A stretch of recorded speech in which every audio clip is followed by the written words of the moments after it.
All right. Thank you all for joining us. My name is Mackenzie Morin, and I am the Senior Associate Director of Alumni and Constituent Programs here at UD. Just to let you know, we are recording this session and plan to upload it to our digital site, UDigital. Before we get started, I wanted to give you a few tips to make sure that the viewing of this session goes smoothly on your end. If you have not already, I recommend that you go to speaker mode through Zoom. That way you're able to see Tiffany in her presentation appropriately. And then I also have all of you on mute. We're going to stay mute for most of the presentation, but towards the end, you will go off into breakout groups of 4. And in that time, you'll be unmute. And we want to make sure that you are just conscious of your surrounding sounds. That way everyone can hear each other appropriately. For today's session on implicit bias and the role that it plays in today's society, we are very lucky to have Tiffany Taylor Smith leading today's session. Tiffany is the Executive Director for Inclusive Excellence Education here at UD. She leads our comprehensive campus-wide professional development and training to promote and enhance intercultural competence, diversity, equity, and inclusive excellence on campus. At this time, I'd like to hand it over to Tiffany. Good afternoon. Thank you, Mackenzie. It's so nice to have an opportunity to support the work that you are doing in advancement and have an opportunity to share the work that we're doing in the Office of Diversity and Inclusion, and to see some friendly faces across the screen. I am going to set up my share screen.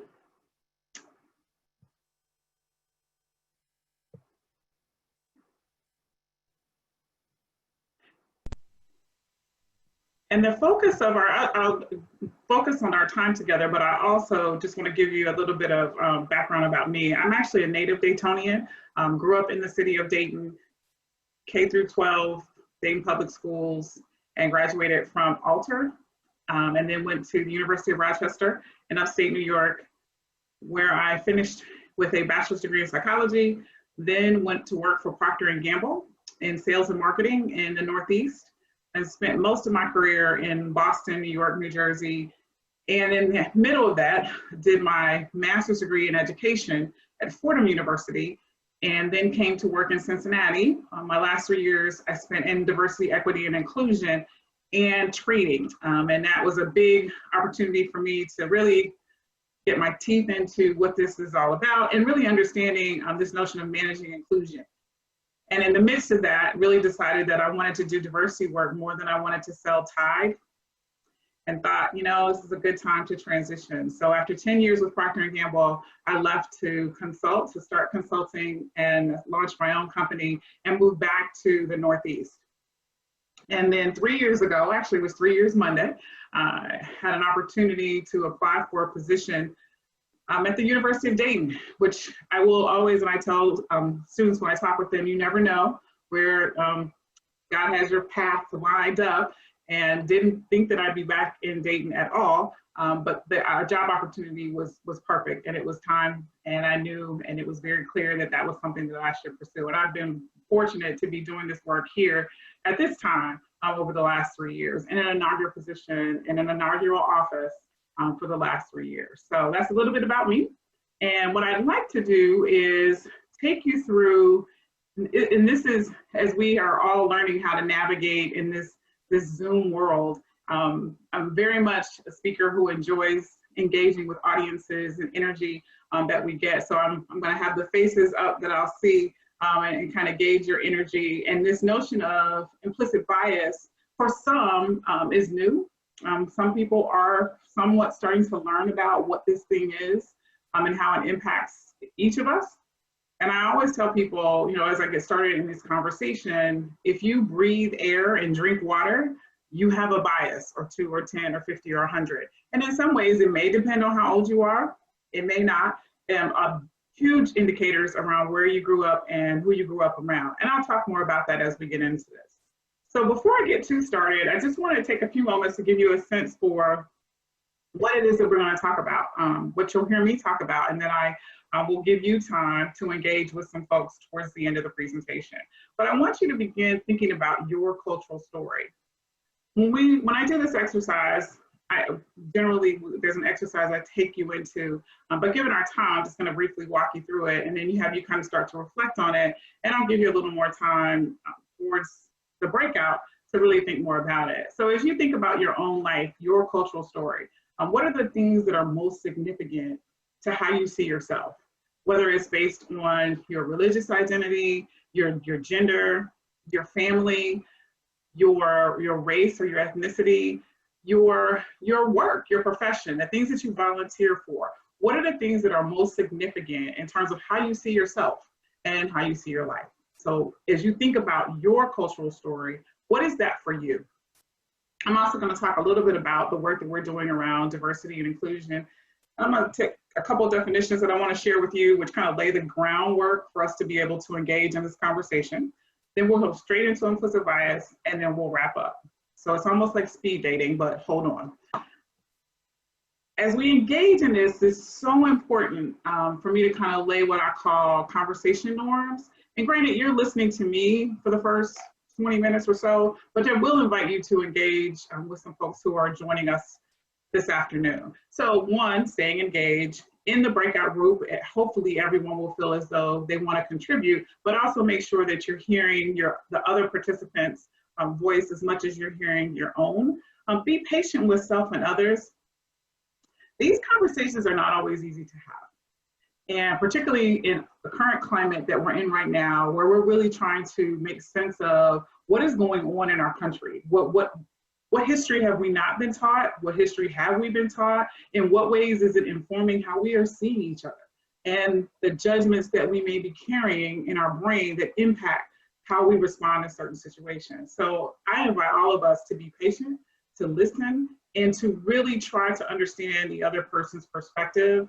And in our Catholic and Marianist community, I always say, just give each other grace as we navigate these conversations. Speak from your perspective. This is your story. This is your life. It's not up to me or anyone in this space to determine the validity of what it is that has been your journey. As a social scientist, I always invite people to think about the judgments that can be going on in their mind at any given time. Even now, for those of you who don't know me, you're already kind of think about, okay, who is this woman?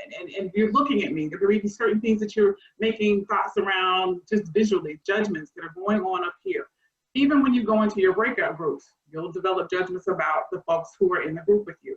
Pay attention to those, and I'll reinforce that why, but it's important that we notice when those things happen, where is it coming from, and what stories, what experiences have we had that get reinforced in this. We're all teachers and learners. I come into this with a set of experiences, with some training, knowledge, but we all will learn from each other, particularly when you have the opportunity to share your story and hear from other people. And in those breakout groups, I invite you, as folks may share aspects of their identity or their story, that we respect each other's confidentiality and that people know that what they share won't get repeated outside of that space.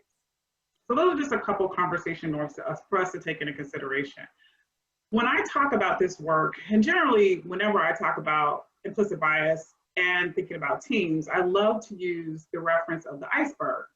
And some of you may have seen it in work, as well as in maybe different organizations that you might belong to. This is a representation, and I had an opportunity to do some work with our School of Engineering, who came up with the iceberg in blue, and then our Center for Leadership through UD Leaders program helped me develop the one to your left. When we talk about judgments, when we talk about implicit bias, what we're really thinking about is when we look at each other, when we see and engage with different people, what we are determining is based on what we can see in a visual, whether it's what we see or what we hear. And that's what we call, when you think of the iceberg, it's more what's above the line, right? So an iceberg, as you can see in these visuals, both of them, what's underneath that you can't see is like 3 times the size of what you can actually see. So what's above the water, when we talk about individuals, we're thinking about potentially their skin color, their race, their nationality maybe. I'm always careful when we say age because that can get us into trouble. So we got to be careful about that one. But gender, and even gender where it is on the iceberg now, and I've gotten feedback too, to consider putting it more in the water and above the water, because you may look at someone and not necessarily be able to instantly, based on what you've been led to believe identify as gender, you may not be able to put someone into one of those categories and descriptions just by looking at them. But what's important as we talk about this, and particularly when we think about the notion of judgments, is there's so much about individuals that we don't know, just based on what we see. Their life experiences, their education, the way that they think, their family status, their skills, their beliefs, their values. Those are things that we get to know as we get to understand as we get to know people. And it may take time, and it's not something that will instantly happen as we embark and engage in relationships with people. So it's just a way of kind of thinking about what influences the perceptions that we have of other people. And the iceberg on the left is more about individual, and the iceberg on the right is more about organizations or communities. And when you think about what we know above the waterline and then what we don't know. And I oftentimes will have people kind of think about whether it's your employer, whether it's your home, your group that you might belong to, thinking about how that, what we know, what we openly discuss, the way we say we do things. If you notice on the top right corner of the blue iceberg, and then in the bottom left corner, it says the way we really get things done. And not everyone will know that based on their introduction into your particular community. So as we embark upon this, I'm always like to invite people to kind of do a pulse check. So, take that moment just to, okay, how am I feeling? Is there any anxiety or discomfort that you may be experiencing, even thinking about, okay, what are we gonna say? What are we gonna learn? Is there any element of this that might make me uncomfortable, okay? And what we know to be true in certain situations where we experience some degree of discomfort, that we have reactions. And I love to use the feeling wheel, and this is the inner core of the feeling wheel. There are actually 3 outer spokes of it, where each of those 6 core emotions evolves into other emotions. But our reaction in certain situations is based off of these 4 6. So if I'm feeling scared, I'm going to potentially say or respond based on that fear. And it's important to kind of check in on ourselves, to do the pulse check, to see how am I feeling, because that's going to directly impact the way in which I respond. Okay, so it's just a way for us to think about, as we talk about this notion of implicit bias, unconscious things that we have here, how we react is based off of how we feel. And take note, I also want to just, Christy and I said that after breakouts, we'll come back together and we'll engage in a Q&A. And you can post questions in the chat room, and that will be your way of having an opportunity to ask any follow-up questions. So kind of take note as we work through this, if there's anything that comes up for you, and you'll have an opportunity to do that, as well as afterwards. I'm still available via email or a phone call if that works best for you. When I was in New Jersey, I had an opportunity to work as an adjunct professor for 10 years in the psychology department at King University. And I taught adolescent psychology most semesters. And I got this slide from one of my students who was presenting on adolescent identity development. And when we talk about this notion of identity, it really does include all of these elements of who we are, what kind of informs the way we see ourselves, the things that are important to us, our appearance, our values, our beliefs, our race, our ethnicity, the things that we're interested in, and our friends and family who have a big impact in the way in which we see the world around us. This exercise, as I mentioned when I talked about your cultural story, we're not going to do it right now, but I just want to plant the seed for you to kind of think about, what are the 5 groups that you identify with? As you think about your own identity and how you see yourself, and potentially how you think the world sees you, but what are the things that are most important to you? And when you think of those, it's an exercise that invites you to think about 5 different things that are most important to you. And when you think of those things, once you identify them, of those 5, which one are you most proud to be a part of? Which one you're like, I can identify a potential time when there was a painful experience or just an embarrassing moment where you're like, ooh, not one of the finer moments of being a part of that group or that identity. And then lastly, which one of those 5 do you have some degree of personal privilege because of your membership in that particular group?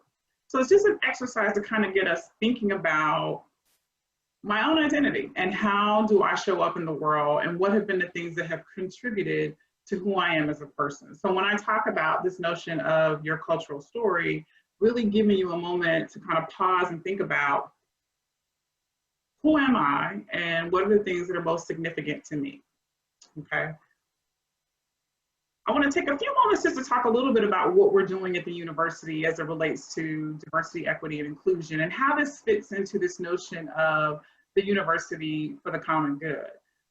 We embrace diversity as a gift of God's creation, and we're committed to and honoring the dignity of every individual. We see inclusiveness of all peoples, cultures, and religion in what defines the core of who we are as a Catholic and Marianist institution. We don't see them separate. We see the pursuit of the common good as one. We see Catholic and Marianist foundation of our institution and what we aspire and live to be, and diversity, equity, and inclusion. We see those three things intricately linked together. They are not separate. And more importantly, who we are as a Catholic and Marianist institution is across everything that we strive for at the university. When we talk about being an inclusive campus and cultivating that in our environment, what we're really talking about is classrooms, spaces of living and working, where all of our employees, faculty, staff, and students feel safe, supported, and able to express their views and concerns. And what we also know is, as a Catholic institution, and I had my first couple of months here, I did a workshop and I had a staff member say, you know, we've got some messiness around LGBTQ+ identities. And I put a little asterisk next to feel safe, supported, and encouraged to express their views and concerns, because we know that we do. And we're working at that and every day trying to figure out how do we navigate this and honor the dignity of every individual. And so it's LGBTQ+ identities and the role of women in the Catholic Church. But this is aspirational. This is what we aspire and work to do, to create an inclusive campus environment. The next definition I want to just briefly share with you, and you may have seen some version of this slide, really looking at the difference between equity and equality. And when we talk about equality, equality means that every individual has the same thing. And as you notice from this slide on the left, every individual having a box to stand on top of doesn't necessarily help everyone achieve what it is that they would like to achieve. On the second side, on the right side, you'll notice this notion of equity, which is fairness, having what you need that may be different what other individuals have, but what do you need to be successful? And as you can see, the third individual needed a ramp. They didn't need 2 box crates or 1 box crate. And the individual to the far left didn't need any. So when we talk about equality and equity, we want to make sure that people understand the distinction between the two terms. Last definition I want to share with you is this notion of intercultural competence. And this is really what we're working to increase in faculty and staff, as well as alum and parents that we engage with across the institution. And intercultural competence has 3 components of it. One is cultural awareness. So having us think about what is my culture, what is my identity, what have been the things that informed who I am, where I grew up, who I grew up around, what are my values, my beliefs, my traditions. The second piece is cultural knowledge. So what experiences have I had with other people that might inform the knowledge I have of other identities? Was it books? Was it movies? Was it family, friends? Personal contact. Have I built relationships, gotten to know someone who is of a different identity than my own? And what I often invite people to think about is, how many times have you been in a space where you were the only one? And what were those experiences like? The last part of intercultural competence is cultural skills. So what we're doing today, what we're taking time to have a conversation about, is you really thinking about an element of diversity, equity, and inclusion, talking about implicit bias that may influence how you're reacting, how you react in certain situations, as well as how we learn to engage with each other. So cultural skills around communication, around how you navigate in different spaces that you're not comfortable with, around different identities, how you might ally or champion for someone who is different than you, has a different identity. So intercultural competence is aspirational as well. I've been doing this work for over 25 years. I will do this work for the rest of my life. Intercultural competence is not a destination. It's a journey. And there are days that I learned something new and realized that I was doing something one way and I needed to be doing it a different way. And that's what we aspire to be. When we talk about this notion of diversity, they're really what we call the big 8 in diversity. And I've mentioned some of them throughout some of the things that I've said around identity, but these are the core 8 areas that we focus on. What we know to be true right now is that race is heavily, and in many instances has been consistently something that we work at as an institution, as a region, as a country, really grappling with our history, as well as what does it mean today and how we engage with folks from different racial identities. What we know to be true when we talk about, in psychology, there's this term called belief perseverance. And what that means is, it's a phenomenon that talks about we cling to our initial beliefs. So as we talk about implicit bias, one of the things we know is that our brain is wired in a way that once we learn something, we hold on to it. We don't let it go. It becomes the foundation of our understanding and awareness. So everything that I might encounter about a group of people is based on perhaps what I learned the first 8 years of my life. And anything that counters that, I discount it because I hold on to what I was initially taught. And that's the cornerstone of the notion of belief perseverance. And we don't look for things that discredit it. We look for things that support what we already believe, okay? I want to share a brief video with you, but before I do that, I want to connect the cultural stories to this notion I call cultural tapes. And depending on your age, you may have more awareness of what a tape is than not. My children and I laugh about it all the time when I say cultural tapes, because it could be an 8-track tape, it could be a cassette tape, or it could be a VHS tape. But the reality is our brain has tapes in ways in which, given your age, you have stories, visuals that have been lodged in your brain. And those create the foundations of our knowledge as well as any potential implicit bias that we might carry. And I have the visuals here, particularly of US history and what stories you may have been told and what stories you may not have been told. So think about that for a few in terms of where you went to school, where you grew up, who your teachers were, who your neighbors were, what groups were you involved in. In those groups, in those classrooms, in those neighborhoods, did everyone look like you? Did everyone practice the same faith that you practice? Did everyone go to the same activities that you went to? So just visually kind of put yourself in that space where you can kind of think about what's on my cultural tapes. As you do that, I'm going to share a brief video with you that kind of gives an introduction to this notion of implicit bias. New research from the fields of neuroscience and social psychology has shed light onto the concept of unconscious bias. But what exactly is unconscious bias, and how does it affect our behaviors and decisions?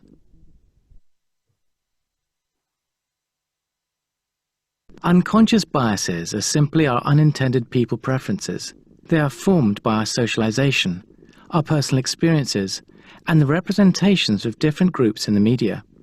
These experiences act as social filters in which we make assessments and judgments of people around us. Research tells us that human beings have a natural tendency to place individuals into social categories. These categories are often based on visual cues such as gender, cultural background, age, height, or body size.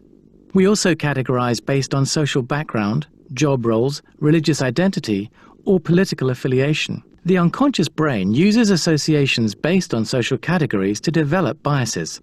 For example, if we are constantly exposed to women as primary school teachers or receptionists, or men as plumbers and organizational leaders, these associations become wired within the human brain. The unconscious brain uses social categories to make unconscious judgments about people who are similar to us and people who are different from us. A common form of unconscious bias is affinity bias. This type of bias impacts talent processes in organizational decision-making, including how we recruit. Managers are more likely to hire people who look similar or with sounding names to them. Work allocation. Managers are more likely to assign key client projects to individuals within their teams who they have an unconscious affinity with. Performance. Where there is some kind of affinity, managers are more likely to spend time informally discussing positive contributions to the team and will focus on development and future work plans. For those where there is little affinity, managers are more likely to question past performance. The conversation will be less friendly and even hostile at times. Unconscious bias often results in a set of micro-behaviors. Examples of positive micro-behaviors include supporting the ideas of someone with who you have an unconscious affinity whilst in a team meeting, or simply wanting to have coffee with someone like you. Examples of negative micro-behaviors include checking emails on your phone whilst talking to a colleague, or cutting someone off in a meeting. Often our intention is not to make biased decisions, and through a focus on conscious thinking, and by creating inclusive work cultures, we can learn to control our unconscious judgments and mitigate the impact of bias on our talent programs.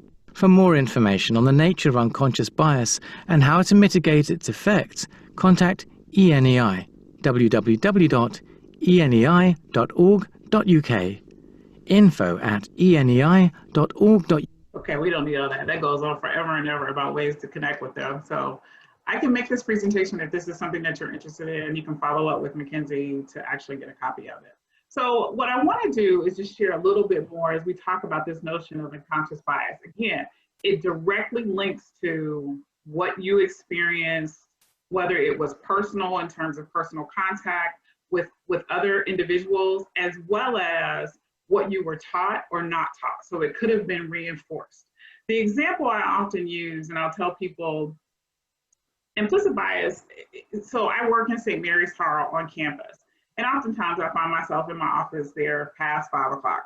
And it may be dark outside when I walk to my car. If I'm walking by myself, there's not that many people around, and I'm walking to my car, and all of a sudden I see a group of students walking towards me, and I'll say male students, my first reaction, regardless of what their skin color is have they been drinking? Do they look like they are not friendly, or that something might happen that's uncomfortable? My brain is already figuring that out. What could potentially happen, and what do I need to do to keep Tiffany safe?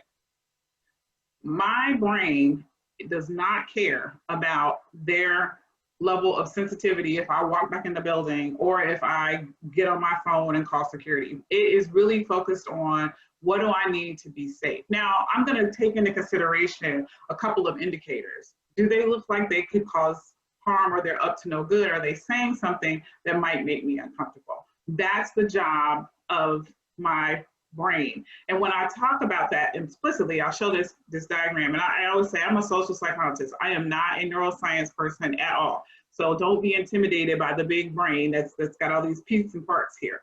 The only thing I want you to look at is what's in the lower middle part of your screen called the amygdala. The amygdala. It's in the lower part of our brain. It's literally like the size of a hard shell peanut. And I tell people, the amygdala is a bad mamma jamma. That area of our brain controls our emotions, okay? And what happens is its primary objective is our survival. So when I talked about your cultural tapes, everything that you've experienced in your life, the amygdala has taken note of and knows what is safe and what is unsafe. So when the example I gave, I'm already sizing up whether this encounter could be safe or unsafe for Tiffany. And again, it's not about politically correctness around not hurting their feelings. It's about, am I safe in this very instance? And that, if you think about a lot of what we're encountering now, I have nephews, I have brothers. So I've engaged with young men before. So it's not like my first reaction is that of terror, but I'm more conscientious of their demeanor as they are approaching me. And that will then help me kind of filter through what is it that my response will be. But the amygdala is first reaction, again, doesn't filter through your thoughts around, oh, I don't want to be offensive, or I want to make sure I say or do the right thing. Those things should be taken into consideration because you don't want to misinterpret their intention. But again, the amygdala's job is to make sure that you are safe. And it's based on what's stored in your brain, what experiences you have had. And I often invite people to think about when you were growing up, and I know I've done this with my children, this notion of stay away from the strangers, be careful, watch out for strangers. If you were told that, who were the strangers? What did the strangers look like? Where did the strangers live? What was your contact or interaction with them? And what happens as an adult when those strangers, that identity of the stranger happens to be your neighbor or a coworker or someone that you're interviewing or someone that you have an encounter with at the grocery store? Those memories are stored in our amygdala. And whatever we caught or picked up as a child gets reinforced. We don't think about it. That's what, unconscious bias is not something that's in the forefront of your thought all the time. But when a situation arises that directly mimics a moment or learning that you had early on in your life, it goes right to it. When we talk about this notion of implicit bias, it really is about our attitudes, stereotypes, that affect our understanding, our actions, and our decisions in an unconscious manner. Now, what we know to be true, particularly in this climate, there are folks who have very conscious bias that they carry, whether it's based on someone's race, whether it's based on someone's ethnic identity or nationality. There is a distinct difference between I don't like you because you are XYZ, or I'm afraid of you because you are XYZ. Unconsciously is what we're talking about with implicit bias. There are reactions that I may have based on things that I'm not even aware of. And I say I because I own that. I have implicit bias. I mean, we all do. I'm not saying I'm exempt from this by any stretch of the imagination, but I don't necessarily always know them until I'm in certain situations where I have that judgment.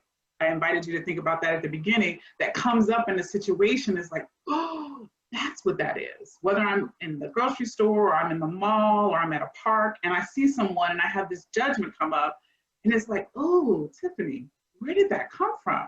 Why are you thinking that? And I grew up in the Midwest in the 70s and 80s. And so my contact with groups was really around racially Black and white people, because we didn't have many other identities in that area, in where I grew up in that time era. So my experiences really didn't happen in terms of other racial identities until I went to college. So I had to build those awarenesses outside of what I might have ever been told through either school or friends or movies up until that point in my life. So what we know to be true is that more than 85% of all Americans consider themselves to be unprejudiced. Yet research has concluded that a majority of people in the United States hold some degree of implicit racial bias. And what I would argue is that you could take out race and you could put in gender, or you could take out gender and put in religion. We all carry some degree of bias, particularly around those big 8 diversity areas. I also will note, if you haven't already done so, Dr. Banaji out of Harvard University has done a tremendous amount of work around what they call blind spots, hidden biases of good people. Definitely a great resource to tap into, and I'll include that towards in the end around some next steps that you might want to take. Also, what happens with implicit bias, it feeds into how we categorize and how we stereotype. So thinking about these ways in which you've had these experiences through what's on your cultural tapes, our brain has placed people, places, and things into these categories, right? And so then that's how we develop stereotyping. The way in which we put certain labels based on our experiences that link through people attributes or group membership. So unfortunately, I'm sorry, I can't give you a blue pill or a green pill or a red pill that will make this go away. This is something that we have to choose to work at, but we have to be thinking about it and we have to pay attention to it when it comes up. It's almost like our brain kind of helps us by protecting us, but it also in many ways, when we think about this notion of unconscious bias, we don't know what we don't know, but we have to be paying attention to it. what I want to do now is do two things. I'm going to invite you to kind of take a pulse check. How are you feeling about, what I've shared as you kind of think on your own life and your own reflections, but also in listening to the video as well as some of the things that I have shared. At this point, I'm going to invite Mackenzie to begin breaking you up into your breakout groups. And we're going to take, we'll take about 7 or 8 minutes. Let's say 8 minutes just to be safe. And we will begin bringing you back. But in your breakout groups, there are two things that I'd like for you to do. One, introduce yourself to the folks who are in the group with you. It's a great opportunity for us to meet new people. Two, think about what's on your cultural tapes, where you grew up, who you grew up around, who were your teachers, who were your friends, those types of things that could influence what's on your tapes.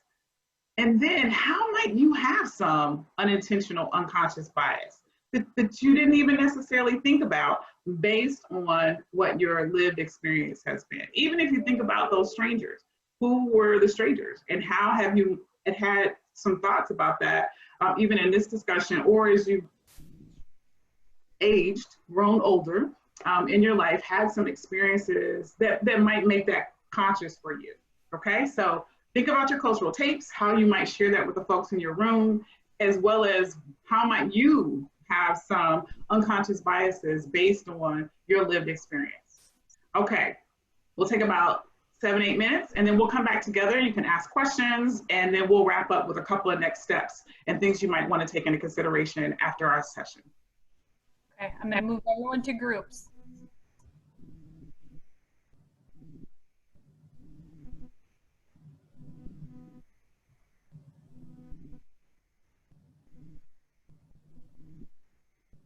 If you have not moved, please accept the move.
So it looks like folks are coming back. Mackenzie, if you could just give me a thumbs up when I can't look at get a sense for how many folks are, when everyone's back in. If you could just give me a thumbs up and let me know, and then we'll move from there. Tiffany, it looks like we have everyone back, so. Okay, great. Let's go. So what I want to do now is just wrap up and then kind of go into a Q&A. And I want to invite you to use the chat box to post your questions. So if you could begin posting any questions you have there, and then Mackenzie and I'll kind of work through the chat box as a way to respond to questions.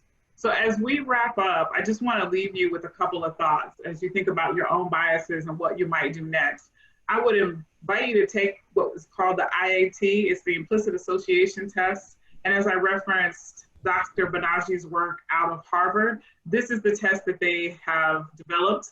It's been going on, I want to say, for at least 10 years. And it's a series of areas that it focuses on. As you think about the big 8 areas that I talked about, there are questions around race, there's questions around gender, sessions. So there's particular tests that focus specifically on race, looking at gender identity, racial identity, age, mental physical ability. This is a way of kind of using an instrument that's been developed over time through a group of psychologists, looking at how we might have unconscious bias, and it'll give you back your results. And it's a way for you to kind of think about what are you learning from it? And even as you get the results, you know, not necessarily questioning the validity of the instrument, but what might it tell you that you hadn't really thought about before? So I would invite you to explore that and to spend some time learning from what you might experience and what it tells you. Also, discovering that these biases shouldn't make you feel ashamed, fearful of being labeled a racist, a sexist, or an ageist. It really is about beginning to understand how do we show up? What are some of the ways that we're influenced by our own history, by what's on our cultural tapes? It's so important to seek feedback, look for new information, and have new experiences. And I invite people, particularly when I'm engaging with students, to really think about how often have you put yourself in spaces where you're the only one? And again, that can be based on your age, your race, your religion, your gender, your sexual orientation. Have you put yourself, and potentially friends or family, where you are the only one, and having a sense for what that feels like, what you're learning in that space?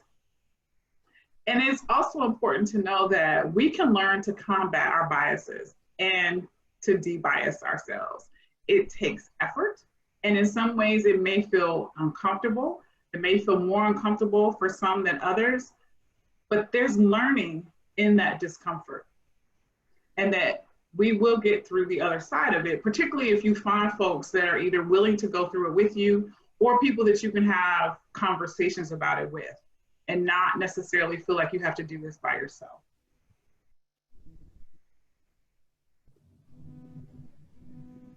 I invite people to have cultural conversations. When I talk about own your stuff, I mean, we are where we are as individuals. I grew up in the Midwest. I've lived on the East Coast. I went to school on the East Coast. I'm back in the Midwest. My perception of my world is based off of my experiences. I have to own that. That's who I am. How I get better is I practice listening. I hear other people's stories. I'm also willing to share my story. It can't be, I need to learn about Jewish culture, so let me go to my neighbor and have them become my expert on Jewish culture. I've got to expand it beyond that. I have to be open to letting them learn about me, but also how else will I gain new knowledge of other cultural groups? And again, as I mentioned, being comfortable with discomfort and being patient with ourselves and others. None of us, myself included, is going to get this right every day. We work at this. We make a choice to work at it, and it's not something that always, in many ways, comes naturally to us. Our human brain and our emotions are not wired to want to be uncomfortable. We don't seek that. And in many ways, I would argue that's why we are in the situation that we're in, because we haven't wanted to deal with the discomfort as we think about American history and the ways in which it's better to talk about the nice stuff than to talk about the things that are not pretty and are uncomfortable and in many ways can be hurtful. these are the things I invite you to think about as you kind of navigate this. Absolutely invite you to think about what's your one key nugget that you're taking away from this conversation, and that you might want to go do some more additional work. What are the opportunities that you're kind of like, I want to learn a little bit more about that. What might I need to go do? So at this point, I'm going to open it up. If you have any questions, feel free to post those questions in the chat box, and we will go from there.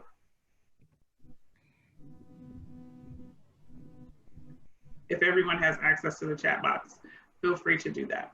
So Tiffany, if you want, we've had a few questions come in.